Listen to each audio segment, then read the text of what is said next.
Good evening, everyone. Happy Mustang Monday. Today we have a very exciting talk. We are going to be talking about visiting San Luis Obispo, about what you can do here, about where you can stay, things to do, just tons of cool things about Cal Poly. And you have two ambassadors here to show you all about what SLO has to offer. I'm just going to add our partner now. Hello. Hi. Hi, How are Olivia. you doing? Good. Busy Monday, but doing well. What about you? Good, yeah. We are both Poly reps and we are the official university ambassadors for Cal Poly as well as tour guides. So we are very familiar with the campus. We're also fourth years, and so we're very comfortable with SLO and what it has to offer. So my name is Olivia Jones, pronouns she, her, hers, and I am a fourth year communication studies major. And I work for admissions, so I run these Mustang Mondays and show you all about some interesting topics. And Catherine, would you like to introduce yourself? Yeah. My name's Catherine Morato. I use she, her pronouns. I'm a fourth year, like Olivia said, and I'm actually studying in the Orfila College of Business here at Cal Poly. My major is business administration, and within that, I kind of focus in on information systems. I'm originally from Pleasanton, California, so kind of East Bay area, but I love living on the Central Coast. Me too. Okay, I'm just posting a comment. So you have us as your resource. So if you have any questions throughout, then feel free to ask them, whether it's, admissions related or anything to do with Cal Poly, we can hopefully answer them for you. So today we're going to be talking about what to do when you visit San Luis Obispo.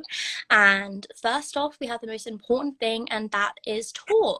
So we are tour guides and we run the official campus tours. So those are happening in person currently. You can sign up for them through a platform called Visit Days. So you'll go to Visit SLO or visit calpoly.edu, and there's a resource for you on there where you can sign up for tours. We do ones in the morning, some in the afternoon, and then you can also join official college tours. So let's say you're interested in looking and learning more about the College of Engineering or the College of Science and Math, then you can go on tours with them as well. But if you're looking for more general information, we give a whole tour of campus so you can see everything that Cal Poly has to offer. And yeah, we love to walk backwards and show you all around. Catherine, what's your favorite thing about giving a tour? I think my favorite aspect of it is the mentoring part for sure. But I really enjoy the fact that we're able to kind of share with students about what it's actually like to be a Mustang and to live here. And, when a lot of people only have seen Cal Poly through a website or word of mouth, having them be able to come to campus and feel something and really feel what it's like to be a Mustang and consider what it would be like for Cal Poly to be their home. I think is really special and can be pretty transformational in people's decision of whether or not to come to Cal Poly, because it's really that first time getting a feeling of what the campus is like. So being able to be that person to kind of mentor, answer questions, and just go alongside students and their parents and just supporters and friends, anyone who's with them visiting, is a special thing to do. I feel privileged and grateful to be able to do that. I agree. You have such a big impact on someone's decision, and it's so good having that personal connection with us and kind of figuring out whether you'd be a good fit for Cal Poly. So someone asked, when will you be doing in-person tours in April? The answer is yes. We do not have them on our website yet because we're still figuring out the official times and days that we'll be offering tours, but keep checking in and we'll be those soon so that you can sign up for them.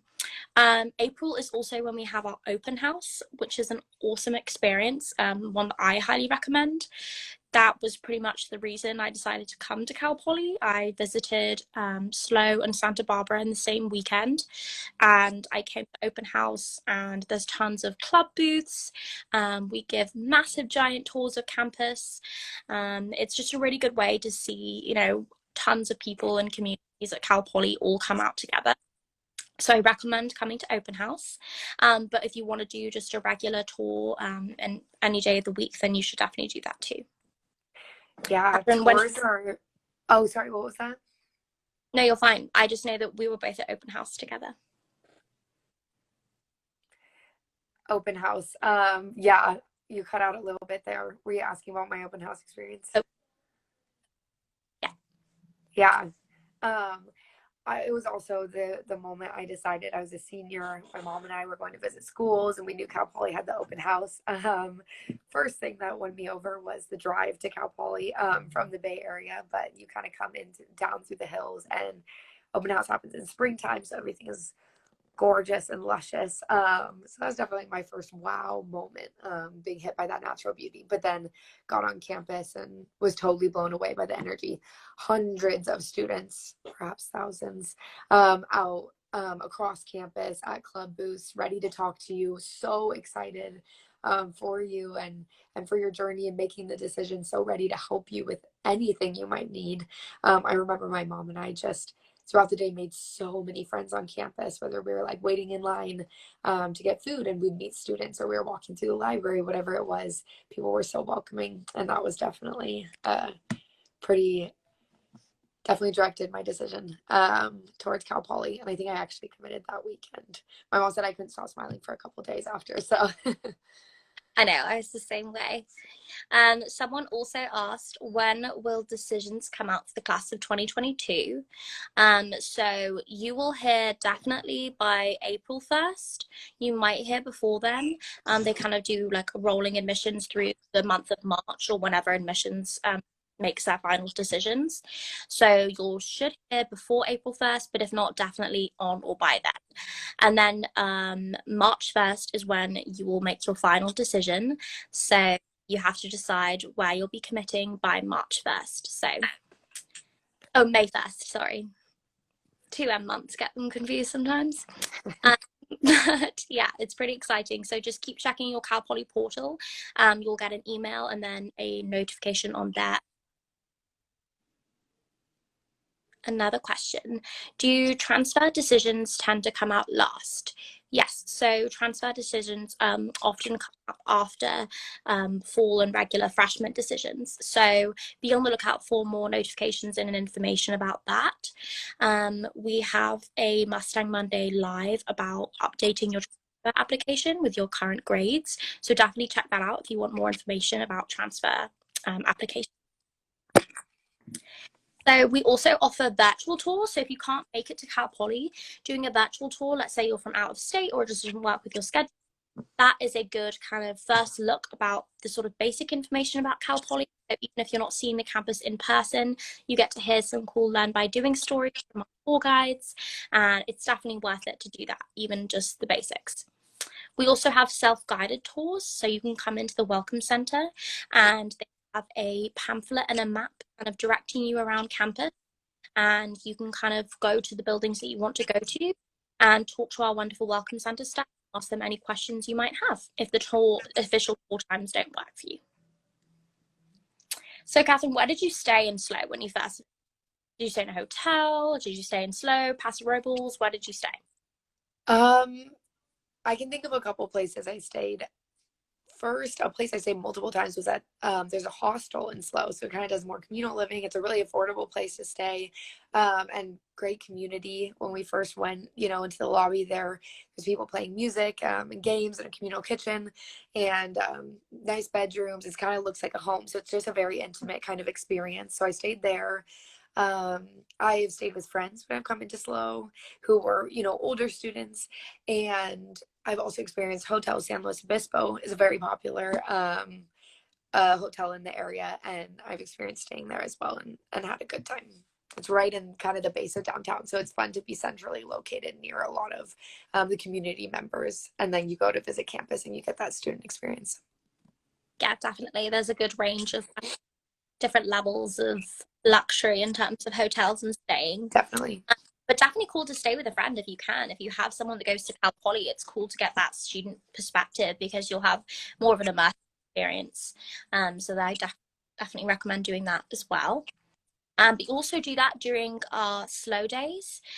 So slow day happens for admitted students and that have chosen to come to Cal Poly over the summer before they come as a freshman or transfer student. And that kind of walks you through some resources that you have. You get to stay on campus and meet some of your fellow Mustangs. So that's a really cool experience too. In terms of things to do, what are your favorite things to do in SLO? Like, what do you do on a Could talk about this for a while. Food, I mean, first and foremost, there's some amazing restaurants in the area. You have Giuseppe's downtown. It's a really popular Italian restaurant, and it was actually a Cal Poly senior project. So a student a while back, as their senior project, actually started the business that is Giuseppe's, and it is such a staple in town here. There's takeout places, a lot of good boba tea, which is something I really enjoy. Coffee shops, definitely one of my favorite things to do in SLO. Skipper's Coffee, just shout out, as well as Kin Coffee. There's just some lovely settings where there's students studying. There's also people just talking, hanging out, playing games, drinking amazing coffee. That's, I feel like, really captures the vibe and energy of SLO. Very slow traditional thing to do would be Thursday night farmers market, and that's perhaps my very favorite thing in the area. I know the first week of school, about 10,000 people came out for the Thursday night farmers market, and many other weeks aren't very different. There's always so many people who come out, and that's so many students, but it's also so many community members. So I feel like it's just a really special time that the whole town, comes center and comes together for something, and bands are playing. There's kind of takeout from the restaurants will bring out booths, and different jewelry or other stores from downtown will bring out booths. So there's shopping and dinner, and you can also naturally do your grocery shopping for any produce you might need. So that's awesome. Bike night, Liv, I don't know if you want to share about that, but it is the very best. I have never been to bike night, but bike night is a crazy SLO tradition on Thursdays as well, later in the evening, where you dress up in a crazy outfit and you can borrow a friend's bike, use a bike that you own that you brought to SLO with you, and you basically parade around town in a huge group, and you and everybody that sees you just shouts bike night, and it's a really fun tradition. Definitely something on the bucket list that I want to do before I graduate. Maybe not something you would do with your not really sure, but definitely something to do as soon as you come here, or if you have a friend in town. Absolutely, absolutely. Final note on a bike night is that people also wear the wildest costumes. And perhaps you can convince your family to come out. I think I could perhaps get my sisters out on a bike with me. So that's a really fun one. The Madonna Inn is such a great site. They sell the most gorgeous cakes. It's lit up. It's a huge, beautiful area with grass and kind of hill behind it. They have a lot of events at the Madonna Inn, and it's just really popular. You might have even heard it before, because a lot of people know about the Madonna Inn, and it's definitely like a staple in the area that people pass by. The drive-in movie is also near the Madonna Inn. I went there, I think, my open house weekend, which Olivia and I were talking about before. It's in springtime. All the students are coming together, and saw The Incredibles, perhaps. My family and I went and just sat in the back of the car. It's pretty affordable to get in as well. And a lot of times they'll do a double feature. So hopefully you can catch 2 movies in a night if you go there. People love to surf and just be out on the beach. Anything.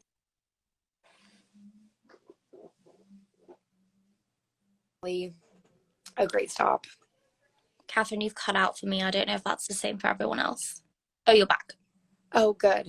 Yeah, let me know if you can't hear me again. Last thing I would say, if you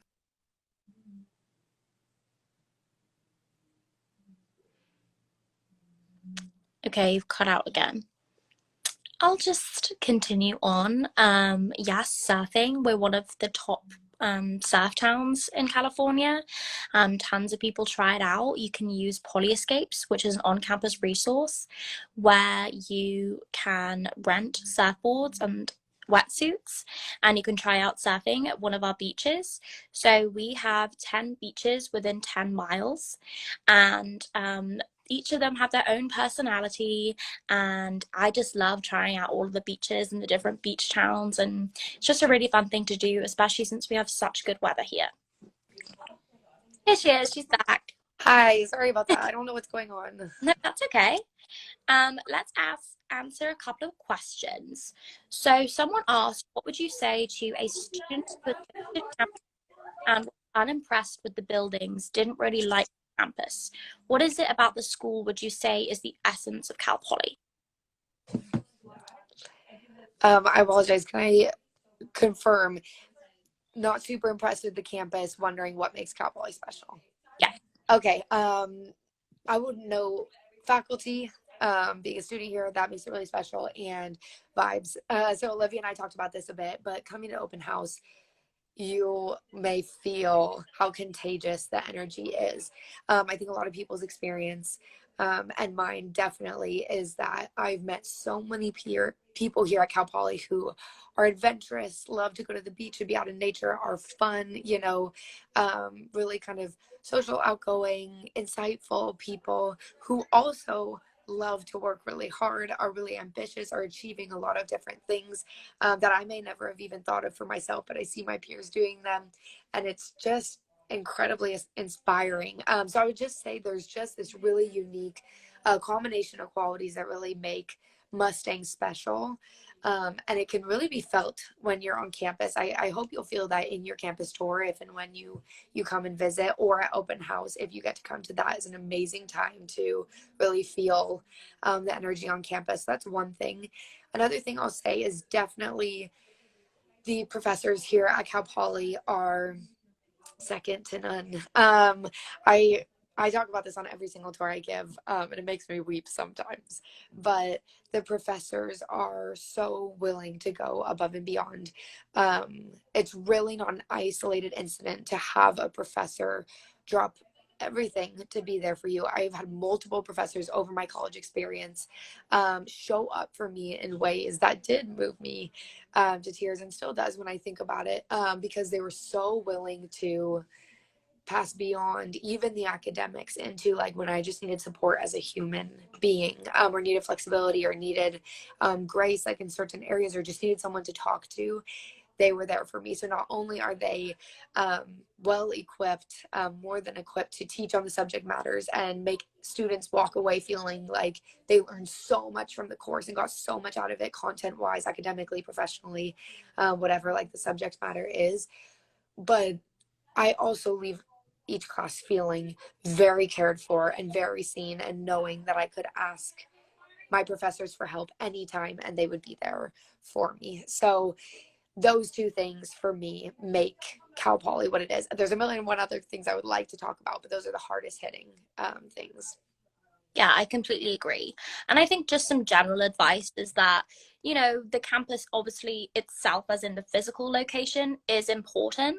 But the buildings, some of the buildings are a little bit older. Maybe they don't have super vibrant colors, but it's still a beautiful place. There's so much to do in the surrounding area, and it's worth it to just try and connect with people and learn more about the education that you're going to get, because ultimately the place isn't always the most important thing. That's what I would say.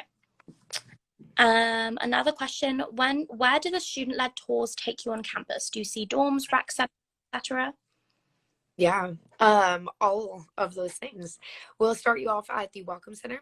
You come in, you'll be right near the admissions office. You can ask any questions you have on a practical matter there. So you also get an admissions speech or presentation at the beginning of your tour. So you get to answer all your kind of logistical questions about the application, and kind of see a really central spot on campus where a lot of that stuff is happening. The Welcome Center is a place where visitors really all come together. Then you'll walk along the dorms. You'll get to see all the dorms that line one street of campus. You'll see the Performing Arts Center. We'll bring you to the University Union. So you get to see a lot of where students eat, where they craft, where they bowl, where they study, where they just commune, where we all kind of come together there in the University Union. We'll show you the recreation center. We won't go in it, but we'll talk about it a good amount. And there's separate tours you can take to actually go inside the rec. We'll kind of take you on a walk around to see the health center. You may see career services and the disability resource center if your tour guide kind of takes you that direction. And you will definitely get to walk through buildings for all the colleges. So you will see architecture, and you'll see business and the College of Science and Math and Agriculture, so on and so forth. Every tour guide gives a little bit different tour, different route around campus, but we hit on those main things that we feel are really integral for you to see to really know what the campus is like. Yeah, I agree. I mean, it's even if you don't go directly into the buildings, we'll point them out to you so that after the tour, if you're particularly interested in somewhere, then you can check it out yourself. But they're pretty encompassing, and it's I would say more so about the words that we're saying as well, because that's going to be what makes the decision. What recommendations do you have out-of-state students to be most competitive? So there's not necessarily a huge differentiation between out-of-state and in-state. We do have a majority California campus, but everybody is treated the same. You're applying people in the same major as you. So for example, Catherine only applied to people that were all applying for journalism is what her original major was, isn't it? Now I'm communication, so I was only applying against other potential communications majors. So in terms of that, they'll focus on your GPA. We are test blind for this year, and to be determined for next year. And it's all about, unfortunately, it is more of a numbers-based application, which obviously is a good thing for some if you feel like you've done well in your classes. But there isn't an essay portion for the CSU application, but there is an area where you can list your work experience if you've had any work experience that's related to the major that you want to go into. And then you can also list some extracurricular experience as well. So I would just say take your time with the application, make sure that you give yourself plenty of time before the deadline, and yeah, make sure that you add any courses that you've taken in high school, community college that would be particularly competitive for the major that you're applying for. And yeah, that's all you can really do. The rest is up to admissions. Catherine, do you have anything to add? You covered all the bases. Great answer. Awesome. Will the bookstore be open? Yes, the bookstore is open. I believe it's around 9 to 5 are the hours. So the tour guides will point the bookstore in your direction, and you can go and buy merch. If you want to buy some Cal Poly swag, I'm wearing some today. Or if you want to supplies or anything, the bookstore's definitely a Got my Cal Poly swag too. Is it hard to get to the beach as a freshman? That's a great question. Do you want to talk about transportation on campus? Oh, she's cut out a little bit. What was that, Liv? Well, I'll get started. So freshmen are not allowed to have... The question is it hard to get to the beach as a freshman? So did you want to talk about transportation on campus? Yeah, totally. So people get around a variety of ways. We do have a big walking campus, walking area, actually, the whole town. People walk a lot of places. We're just 2 miles from downtown. It's about a mile radius of all kind of the student housing that you can walk to. Dorms are obviously on campus, and so you'll be able to walk from your dorm to classes and whatnot. People bike a good amount. Every student who comes to Cal Poly will have a Poly card that gives them free access to the bus system. So the bus actually not only goes around campus, but it goes downtown. It goes to Target, to Costco, Whole Foods, Home Depot, anything you might need, you can take the bus to for that. So walking, biking, bus. A lot of people Uber and Lyft places. There's something called Zip Car. You can rent out a car for a day or for a weekend. Say you want to do a camping trip, you can do that. And perhaps the only other is that some older students have their own cars here that they drive around. Anything I missed, Liv? No, that's perfect. Yeah, that's Zip car is probably the way that we got to the beach most of the time freshman year. So there's different pickup locations on campus, and you just download the app and then you say, hey, anyone want to go to the beach from 12 to 4 tomorrow? And then you sign up for that time slot and then you just pick up the car and go. But yeah, also all the student connections. You'll have your WOW leaders. So those are your student orientation leaders. And they are older students, generally that might have cars, that can take you to various places in SLO. So you'll be in your WOW group, which is from your dorm. And you'll get to do tons of cool things. So that is the week before you start your classes, and my group went kayaking in Mora Bay. We went to Avila Beach. We went and tried some local food places. It's a really cool kind of immersive experience to get you adjusted to Cal Poly and college life in general. I also have not had a car at all my whole time in Cal Poly, so it's definitely manageable to get around just through walking or carpooling and that kind of thing. Completely agreed. Are you able to go into how housing is given for the dorms? Do you want to kind of touch on the general how housing's set up? Yeah, totally. So a lot of people wonder specifically, like, how can I personally like influence where I end up living or who I end up living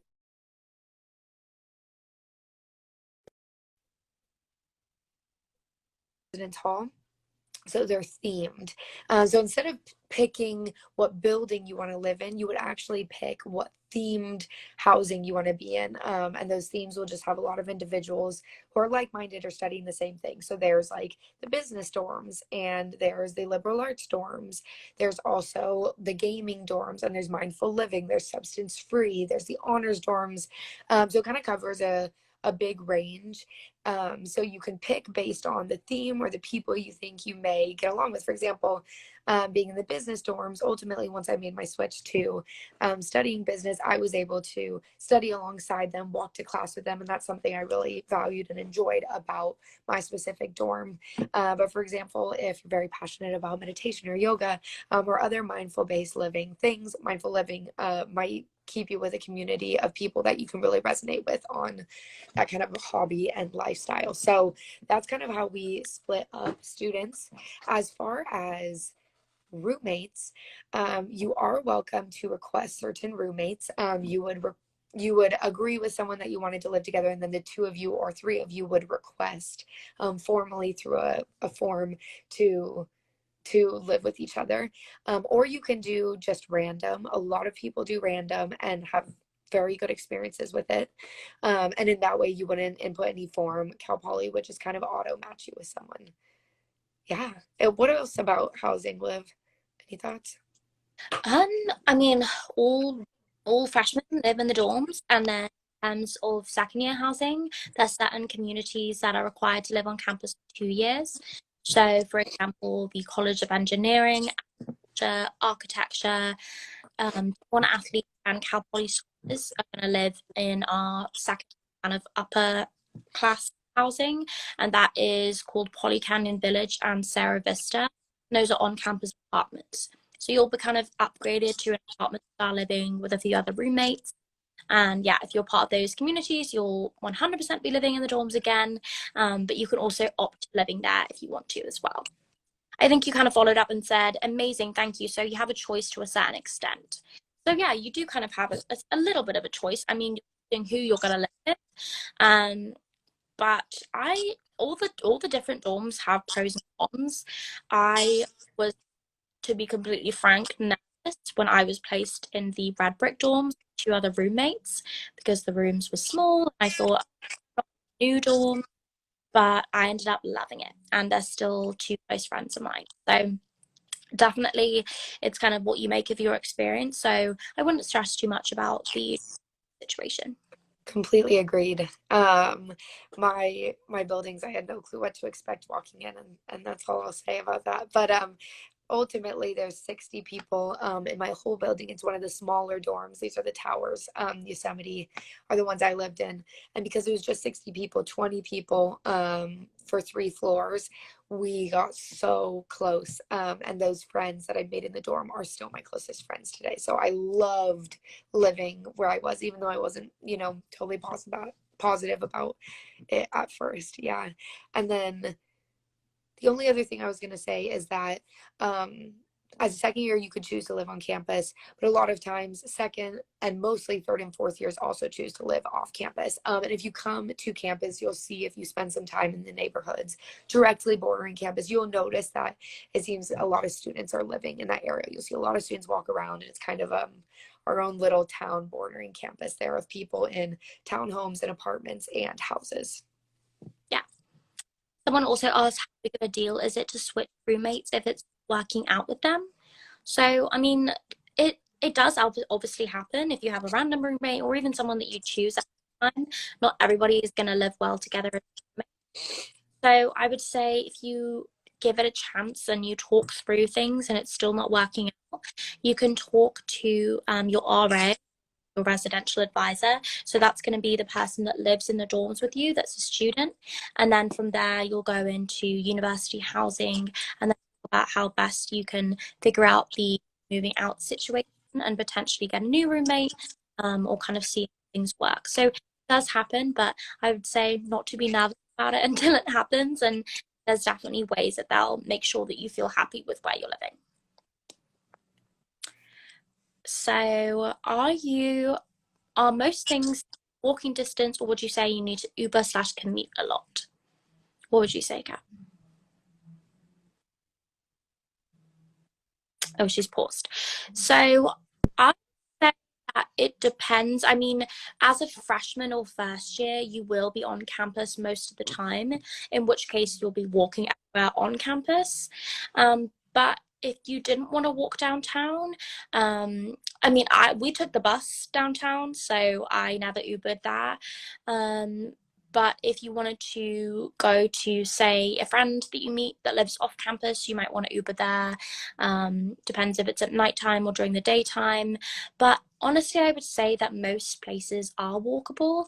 So, I mean, like I said, I haven't had a car here and I've managed. So, Ubers are definitely an option, but I wouldn't be too concerned about that, at least as a first year student. Looks like we've lost Catherine again, but that's okay. I'm sure she'll be back. Would you say it's relatively easy to find a job near campus shortly after moving in? Let me just add Catherine back in.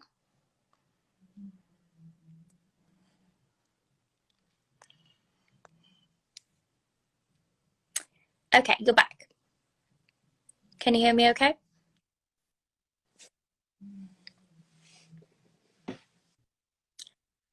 Okay, it looks like she's having Wi-Fi issues, but that obviously is natural in, technology. So I'll just answer the question. So after would you ask? After you move in on campus, you will have the option to get an on-campus job. So there's tons of cool places you can work. You can work for campus dining. You can work in our Cal Poly Visitor Center, which is where I work. You can work at the library. You can get a tutoring job, babysitting, anything on the outskirts. Sorry. Okay, looks like Catherine is struggling to connect. So I will just finish up answering this question. And basically, on-campus jobs really want to make sure that they're working with your student schedule. So as a freshman, I would probably recommend working on campus rather than finding somewhere off campus, just because it'll be closer to your dorms or wherever you're living, and they will make sure that they're working with your class schedule and ensuring that you have plenty of time to get your classes done. So you can definitely get a job pretty immediately. They'll be looking for people to work. And then when you leave campus, if you go to off-campus housing, then you can find a job off campus or continue working on campus as well.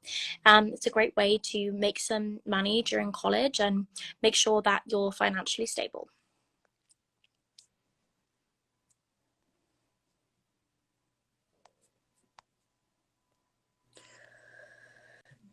Okay, you're back.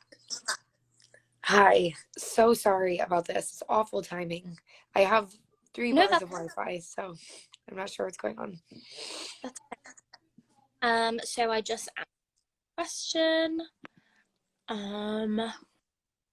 What have been your favorite places that you've visited around Slough? I mean, been to any cool wineries or Morro Bay or any fun places that you would recommend that people visit? And it's kind of, you know, a number one, you have to go to this place and when and visit. I highly recommend Avila Beach. Avila is very popular among students, and it's also the closest beach to campus. So it's a good way to get acquainted with what may be a place you frequent very often next year, or whenever you're starting at Cal Poly. So Avila Beach, highly recommend. I would recommend hiking around campus. There are 3 peaks that surround our campus, and they're the P, Bishops, and Madonna peaks. If you like to hike, I would highly recommend. Those are really popular, and you will definitely meet a lot of students along your way. If you want to go more north, I would recommend Montaña de Oro.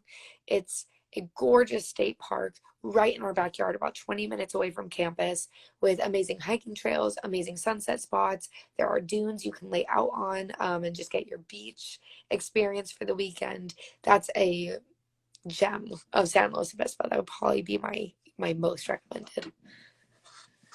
Yeah, one of my favorite things about Slough, I think, is that there's just something for everyone. So whether you're more of a hiking mountain person, then there's plenty of places for you. But if you're more of a lounging on the beach kind of person or doing activities related to the ocean and kind of beach life, then obviously that's an option. But if you're not a super outdoorsy person, then you can go shopping downtown, try out all the sit and study on campus. And yeah, I just love that Slough is so versatile in that sense. And since we're such a college town, we're about 50% college students, it really feels like everything's oriented towards us. And there's so many fun college related things to do. Where are the best places to sit and study? It depends how rigorous your studies are, in my opinion. If I really need to focus, my very favorite place is to go in the University Union in their quiet rooms. They have some soundproofed rooms in there. So what's really nice is you can be at the very center of the hustle bustle of campus, step right outside the room, and you can socialize and get the study break that you need. But you step inside, and it's so quiet. You can hear a pin drop. And that's really how I like to study for bigger midterms and whatnot. But you can also, if you're maybe doing more casual studying, a homework assignment, you can sit out on Dexter Lawn. People are always doing homework out on this big grass area. It's around a lot of the buildings that people take class in, and it's right at the center of campus. It's called Dexter Lawn, as well as the University Union, just not in the quiet rooms. You can kind of sit downstairs. There's some tables outside. There's kind of a stage with steps up. A lot of people always lounging there. There's kind of a new food truck city, a little bit further towards the rec center. If you've been to campus, it's kind of between the University Union and the rec center. There's a lot of really cute picnic tables in a grassy area there near the food. So you have your study break food, but you can be nearby and be in the sunshine and do your work. People also study in the rec center. It's a really nice place to be, actually, and they'll have tables set up in there. So, and of course the library. Yeah, there's tons of study options that all depend on how you like to study. So like Catherine said, if you are more of a sit and focus, no distractions, no noise, then you can go to those quiet rooms or places. The 4th and 5th floor of the library, the way that it works is it gets quieter through each level. So depending on how much noise you want. I often like to kind of socially study, listen to music, hang out with friends while I'm doing it, knowing that we're all trying to get work done. Also want to make it a kind of fun, enjoyable experience. So kind of up to you what works best for your studying habits. When do decisions for fall 2022 come out? So yes, I know this is a big question right now because you're all waiting if you can potentially be a Mustang. Fall 2022's decisions will be definitely released by April 1st, but hopefully sooner depending on how admissions goes. So check it out when it comes to March for those decisions that will start to come rolling in.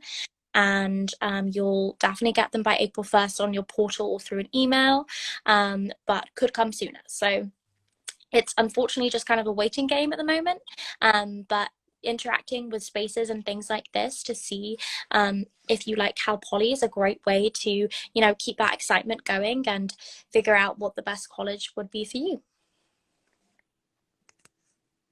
Okay, looks like we're good with questions. Do you have any kind of last minute sort of advice or fun things that we haven't mentioned about visiting SLO or Cal Poly in general?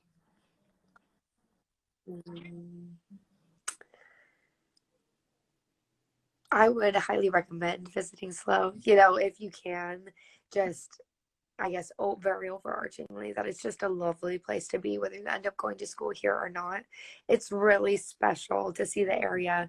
And as polygraphs, we really try to make your experience really special on campus, answering all your questions in the most authentic way we can. And so, yeah, I guess a final note would just be that I hope I get to meet some of you who popped on here today. I would love to give your tour around campus and kind of introduce you to the area more fully.